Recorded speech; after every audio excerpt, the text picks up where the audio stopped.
What's up mga cookerist? Another luto vlog na sabta, and this time wala gihapon ni siya sa mga recipe books nga naa sa inyo. Actually, basin wala jud gani ni siya sa bisan asa nga recipe or cookbook.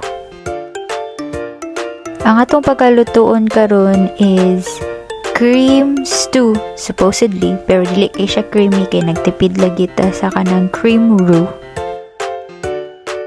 Wala po tayo heavy cream or any dairy products na gibutang. Kung sa inyong nakita sa video, maura gyud na.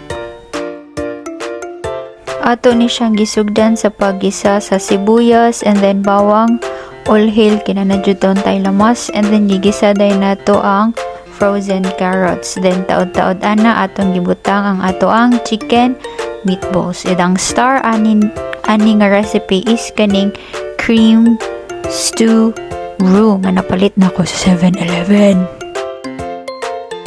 Then butgan nato tubig para ma-dissolve pag-ayo ang roux ug maluto pag-ayo ang atoang chicken meatballs. I-adjust lang sa ninyo ang tubig.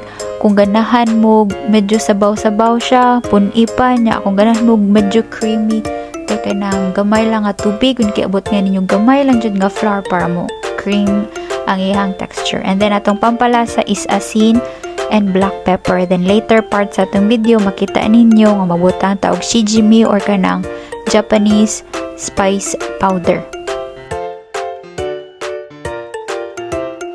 For our greens, nabutang sa tag frozen petcha. You can choose or butang any green leafy vegetable nga inyong trip.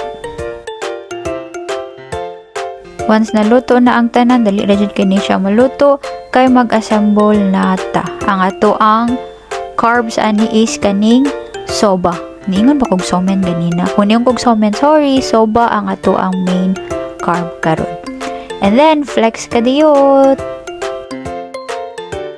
Maura ni, bye. See you sa next video.